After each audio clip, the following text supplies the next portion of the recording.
साश्रू नयनांनी वीराला निरोप. शहीद राहुल चौधरींवर शासकीय इतमामात अंत्यसंस्कार. खेमजई शेगाव येथील वीर सुपुत्र शहीद राहुल गोवर्धन चौधरी यांना आज साश्रू नयनांनी अखेरचा निरोप देण्यात आला. सशस्त्र सेना दलात 40 बटालियन पटना इथं कार्यरत असताना 29 डिसेंबरला त्यांचा अपघात झाला होता. 22 दिवसांच्या संघर्षानंतर 20 जानेवारीला उपचारादरम्यान त्यांची प्राणज्योत मालवली. आज त्यांचा पार्थिव नागपूरवरून मूळ गावी खेमजई इथं आणले असता नागरिकांनी मार्गावर ठिकठिकाणी त्यांना श्रद्धांजली वाहिली. दुपारी 3 वाजता खेमजई शेगाव रस्त्यालगत शासकीय इतमामात त्यांच्यावर अंत्यसंस्कार करण्यात आले.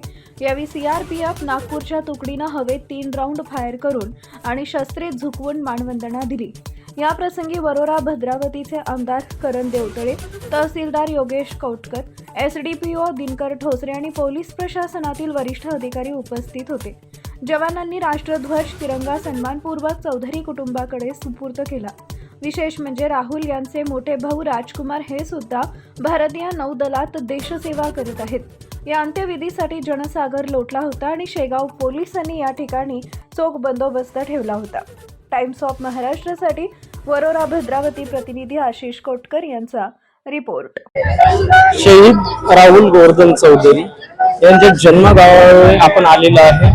इथे त्यांचे पार्थिव अंत्यसंस्कारासाठी आणण्यात आलेले आहे. त्यांना आधी तिथून टेमोड्या गावापासून त्यांची अंत्ययात्रा काढण्यात आली होती. ती त्यांच्या मूळ गावी खेमजई येथे त्यांच्या जन्मस्थानी घरी आणण्यात आली. त्यांना अंत्यदर्शनानंतर ती आता अंत्यविधीसाठी रवाना झाली. आपण बघू शकता परिसरातील नागरिक मोठ्या संख्येने, मित्र परिवार, आप्त परिवार आणि नागरिक अगदी हजारोच्या संख्येने अखेरचा निरोप देण्यासाठी शहीदाला निरोप देण्यासाठी जमा झालेले आहे. टाइम्स ऑफ महाराष्ट्रासाठी मी आशिष कोटकर.